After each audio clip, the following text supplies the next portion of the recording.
Good afternoon and welcome to An Academy. And today we'd like to discuss about the doubt clearing of the excretory system about the human beings. And today we'll discuss about a very important topic that is called the renin angiotensin aldosterone system, or the simple we'll be calling to be as a RAS. So you have to know that when this RAS generally works, for example, if you are actually suffering from excessive amount of dehydration that is occurring during the time of a summer season, that means during the time of the summer we do sweat a lot, and during the time of our sweating there is a loss of water as well as our sodium ions. So during that a point of time, this RAS generally works. That means whenever we do suffer, whenever we are suffering from an excessive amount of the sodium loss, or when we are actually suffering from hyponatremic shock, or when we are actually suffering from hypovolumic shock due to the loss of water. So you might have heard about a cell, and the name of the cell is termed as a macula densa. So that has been mentioned over here. This is a cell that is termed as a macula densa. This macula densa is very much hypersensitive to what? To the type of whenever we do suffer from a decrease in the case of our sodium ions. So that means when there is a decrease in the case of our sodium ions, we do suffer from, that means these cells get activated. That means when do we suffer from the hyponatremic shock, these macula densa cells actually becomes activated. That means if these cells get activated, then what actually happens? If these cells activated, then what will happen? You might have also heard about another set of the cell. This is actually termed as the JG cell, where the JG cells is abbreviated form of the juxtaglomerular cell, and this cells is associated with the wall of the afferent arteriole. You might have heard about the afferent and the efferent arteriole. That means I'm talking about the afferent arteriole. That means afferent arteriole having their wall, and this wall is associated with this type of the JG cells. And these JG cells can secrete an important a hormone, we can tell actually. But nowadays, this renin is actually considered to be as an enzyme also. So it is also actually considered to be as an enzyme, as well as it is also considered to be as an hormone. Then what is the main important function of renin? So you have also heard about the liver, and the liver can actually secrete what?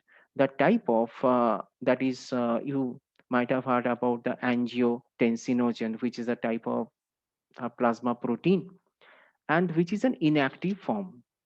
And this inactive form of a plasma protein, which is actually collectively termed as an angiotensinogen, which is being synthesized from the liver, is get converted into the angiotensin 1 under the actions of this renin. That means this renin play an almost an enzymatic role, that it can convert this angiotensinogen, which is an inactive form, to another inactive form that is called the angiotensin 1. Understand? But this angiotensin 1 does not have any kind of role to play. That means it should be actually converted into the another important factor, that is another important protein, that is actually termed as angiotensin 2. Under the actions of the enzyme, then what is the name of this enzyme? This enzyme is termed as ACE. ACE is actually stands for the angiotensin converting enzyme. And this angiotensin converting enzyme, these are being outsourced from where? These are being actually outsourced from the endothelial cells. And you might have heard about the endothelial cells, and this endothelial cells is generally found to be associated with the inner lining of the blood vessels, and it is also associated with our blood capillaries. That means these blood capillaries of our lungs, as well as the blood capillaries that is associated with our kidney, that is associated with an endothelial cells, and this endothelial cells do secrete this enzyme that is actually termed as an angiotensin converting enzyme, right? This angiotensin converting enzyme is now can able to actually convert this angiotensin 1 to angiotensin 2, right? Now we'll be discussing about the different function of the angiotensin 2. Now, the angiotensin 2 having the different role to play that has been actually summarized over here. The first important functions of the angiotensin 2, that means it can work as a powerful vasoconstrictor. That means what? It can actually it can decrease or it can actually constrict the lumen of the arteries. Thereby, it can elevate our blood pressure. That means BP will always try to elevate. That means by an vasoconstriction, it will try to increase the blood pressure as well. And number two is actually it can also enhance the absorptions of the Na plus ions. That is number point number two. That means it will be enhancing the absorptions of the Na plus ions since they are having receptors in the case of the DCT. So DCT is actually stands for the distal convoluted tubule, and thereby means what it will be happening right now. So that means from the DCT the sodium level will goes on increasing since it can increase the absorptions of an Na plus ions, and together it will also cause the eliminations of the K plus ions. That means, as we know it very well, that a sodium ions is a type of osmolyte since it can retain a certain amount of water. That means for every Na plus ions, one Na plus ions can retain nearly 3 molecules of water. So I have discussed about the function number one, that is vasoconstrictions, along with their role to play upon the DCT has been discussed. Thereby, we can see that these can increase the blood pressure by vasoconstrictions, and thereby it can also increase the amount of the Na plus ions by acting upon the DCT, that is distal convoluted tubule. Now, just we'd like to actually come over here. We'd like to discuss about function number three. That is, it can also activate the posterior pituitary gland. It can activate the posterior pituitary gland. As we know it very well, that pituitary gland can release a very important hormone that is actually termed as anti-diuretic hormone, which is also termed as an vasopressin. Now you have to know that what are the important functions of these vasopressin. Understand? Now its many important actually functions is it can cause the vasoconstrictions. Thereby it will always try to elevate our blood pressure as well. Understand?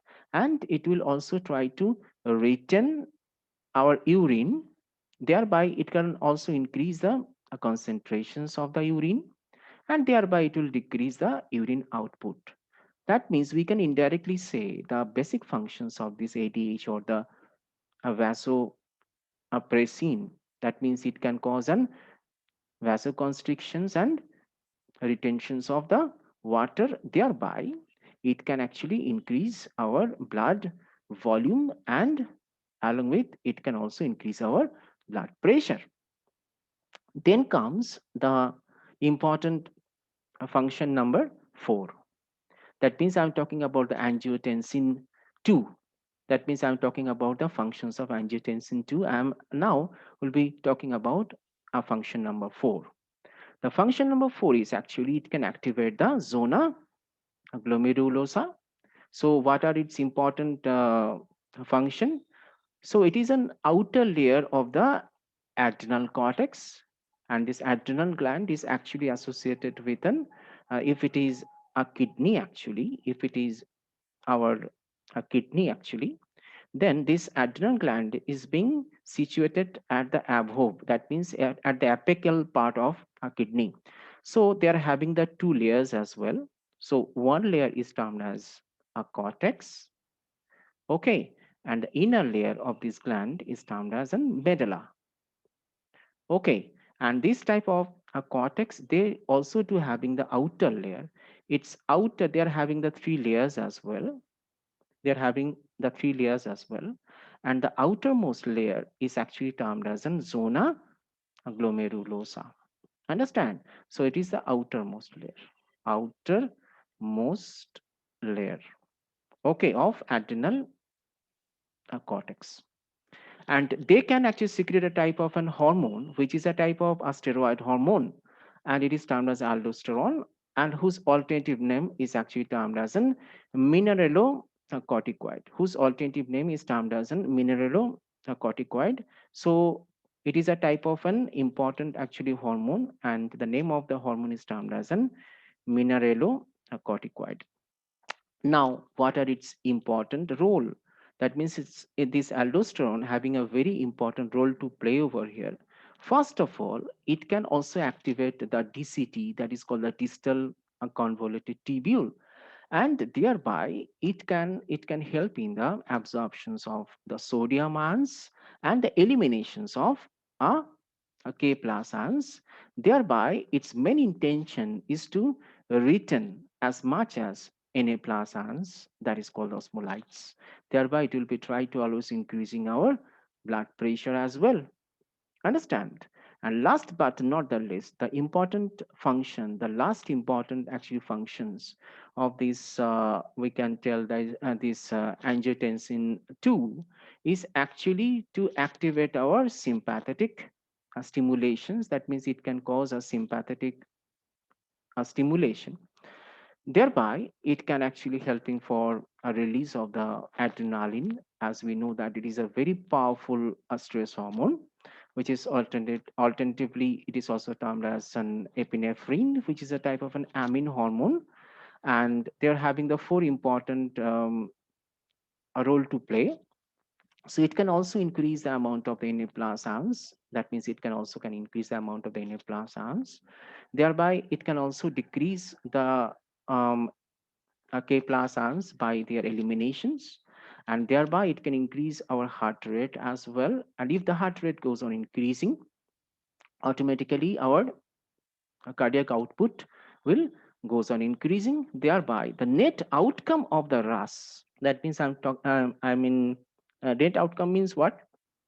I am actually talking about the function of angiotensin, angiotensin 2. Understand? Taken together. Okay, taken together. So what are its important actually functions? That means if you actually highlight this, all these type of the five important functions of this angiotensin 2, then we can ultimately come into a conclusion that it can elevate the Na plus ions, number one. Thereby, it can increase the volume of the blood, and together, thereby, they can elevate our blood pressure during the time of an acute emergency. That means when there is a chances for a decrease in the case of the blood pressure as well as decrease in the case of sodium ions, then this RAS generally works, come into an action. But now, see, if there is an increase in the abrupt or the abnormal increase in the case of that is called this blood pressure as well as sodium ions, so our blood pressure will be increasing abruptly. That is, which is not granted. That will not able to accept. Means what? That means if there is an excessive increase in the case of our blood pressure, a time will come. This can alter our health in form of it can cause a cerebral stroke. The chances of a cerebral stroke will goes on increasing. The chances of our a kidney failure can also occur. Thereby, we have to control this RAS. So how? So there should be some kind of negative feedback mechanism we can actually tell. As we know that I have given in the case of the diagram, as we know that our heart is having the atrium as well as a ventricle. The upper part, that is, these are actually termed as an atrium, atrium. This is termed as atrium. And this atrium, it is associated with a type of the cells. And these cells is actually termed as an a cardiomyocytes. That means which is nothing but a very good name of the heart cells. And these heart cells can secrete a type of a factor or a type of a protein. And its name is actually termed as an ANP or ANF. Not just you have to know that what is the functions of the ANP or the ANF. First, you have to know that their abbreviation. That means their abbreviated form is anti-natriuretic peptide or anti-natriuretic factor. Okay, that means from the name itself, we can understand that anti means antagonistic to that of sodium. That means anti-natriuretic peptide. So what does it mean? That means this can actually work against sodium absorptions, and thereby it can decrease the level of sodium, Rather, we can tell that its basic functions are: number one, it can eliminate a certain amount of the Na plus ions, thereby it can decrease the level of sodium ions, thereby it is decreasing the level of the osmolytes, thereby it is decreasing the volume of the blood once again, so that our volume tends to normal. And next important actually function is it is decreasing, that is, it is increasing actually our K plus ions, because it can enhance the absorptions of K plus ions, and it can work upon the DCT as well. That means distal convoluted tubule as well. Thereby, it can exactly there. Thereby, it can alter the function. Thereby, it can work as an antagonistic effect to that of the Ras or the renin angiotensin aldosterone system. Thereby, it will eliminate the Na plus ions, eliminate the osmolyte, decrease our blood pressure, increase the K plus ions, and thereby it will try to regulate our blood pressure, so that our blood pressure tends to become normal once again. So this is termed as an anti-natriuretic peptide or a factor, which is working against Rus, and which is an antagonistic to Rus, we can also say. Understand? So this is all about the renin angiotensin aldosterone system.